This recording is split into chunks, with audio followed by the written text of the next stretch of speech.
Salut, bienvenue sur la chaîne de Monsieur Minsa. Avant de commencer, s'il vous plaît, laissez un j'aime et abonnez-vous. Surtout, activez la cloche de notification. On commence maintenant.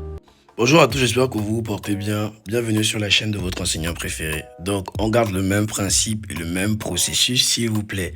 Avant de commencer et afin de m'encourager, laissez un j'aime sur la vidéo, ça ne vous coûte rien. Ne soyez pas orgueilleux, je me bats pour vous aider. Vous devez aussi faire l'effort de m'encourager, s'il vous plaît.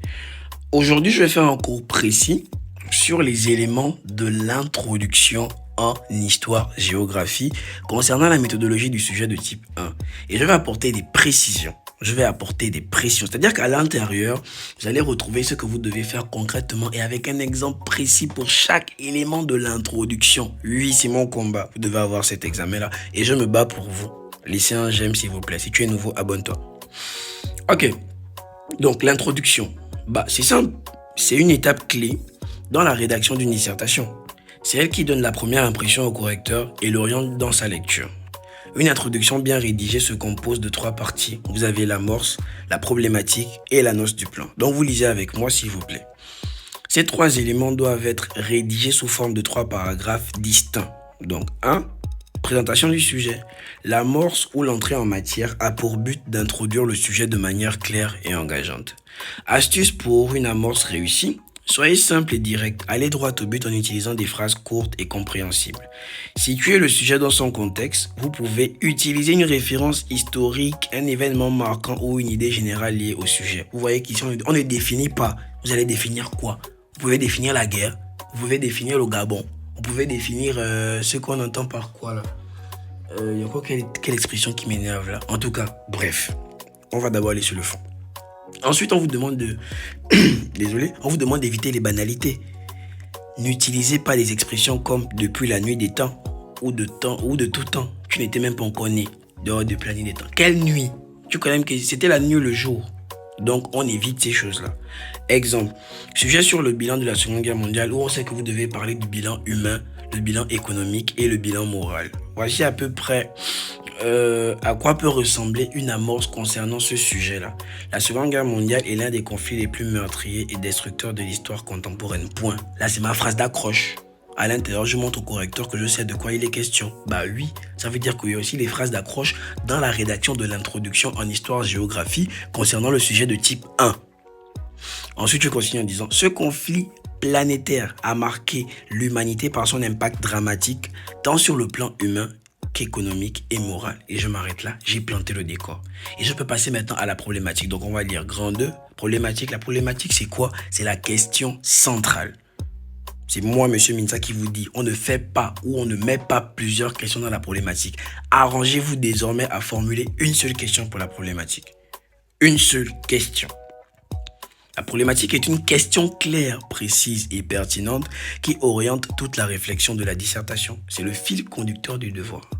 Comment formuler une problématique pertinente? Petit 1. Identifier les mots-clés du sujet. Souligner les termes essentiels dans l'intitulé. Petit 2. Reformuler ces mots-clés-là, simplifier ou remplacer certains termes pour éviter les répétitions. Petit 3. Poser une question directe. Votre problématique doit être une question à laquelle votre devoir apportera des réponses organisées dans le développement. Relisez le petit 1, le petit 2, le petit 3, autant pour moi, pour bien comprendre de quoi il est question. Regardons à quoi ressemble un exemple normalement. L'astuce. Utilisez des expressions comme dans quelle mesure, comment expliquer que, peut-on dire que. Mais voici à quoi ressemble une problématique correcte selon Monsieur Minsa. Problématique. Dès lors, comment analyser le coût de cette guerre? C'est simple. Le coût de quoi? Le coût de la Seconde Guerre mondiale. Oui, comment analyser le coût de cette guerre? Quel est le bilan? Quel bilan peut-on dresser? Vous voyez que la problématique ici, elle est simple. Elle est très simple. Je ne remets pas, non, moi je veux le bac, je veux avoir au minimum 15. C'est comme ça qu'il faut formuler une problématique. 3. L'annonce du plan. L'annonce du plan, c'est quoi? L'annonce du plan, c'est simplement le squelette du devoir. C'est en fait le chemin que vous allez devoir utiliser dans le développement. Donc, pour ce faire, je vais ressortir la tête de ce chemin-là dans l'introduction et on va appeler ça l'annonce du plan. Et je dois être précis à l'intérieur. Écoutez ce qu'on dit. L'annonce du plan donne au correcteur une idée claire de la structure de votre dissertation. Elle montre que votre réflexion, autant pour moi, est organisée et suit une logique rigoureuse. Maintenant, comment annoncer le plan? Utilisez des connecteurs pour structurer vos idées. D'abord, ensuite, enfin. Vous faites ça si le sujet contient 3 parties. D'abord, ensuite, enfin, si le sujet contient 3 parties. Si le sujet contient 2 parties, vous mettez premièrement, deuxièmement, c'est tout. Arrêtez de sortir un vampire, s'il vous plaît. 2. Présentez vos parties de manière concise. L'annonce ne doit pas détailler vos arguments. On ne veut pas les arguments. Arrêtez d'utiliser ChatGPT, mes enfants, vous allez m'énerver.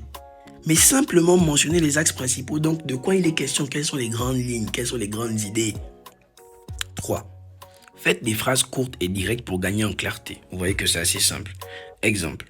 Pour répondre à cette question, bah oui, parce qu'on a posé une question. Elle est ici la question dès lors comment analyser le coût de cette guerre. Et on va dire, pour répondre à cette question, ah mes enfants, c'est trop facile. Hein?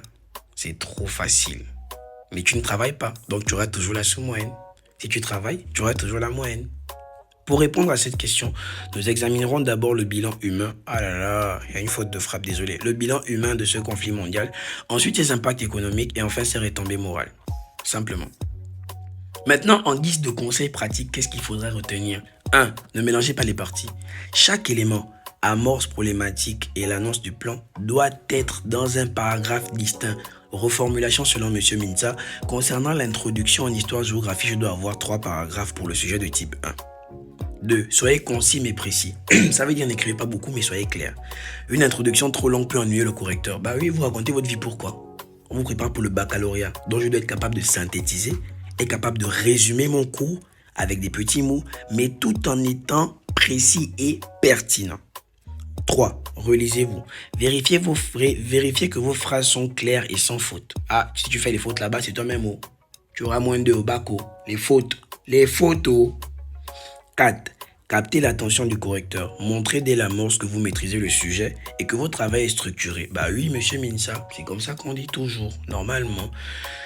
Donc, je vous remercie. Une vidéo simple, courte, pour vous montrer de quoi il est question précisément dans l'introduction. Donc, regardez la vidéo à nouveau, laissez un j'aime. Si tu es à Libreville, que tu ne comprends rien où tu es, viens au prépa, je t'attends.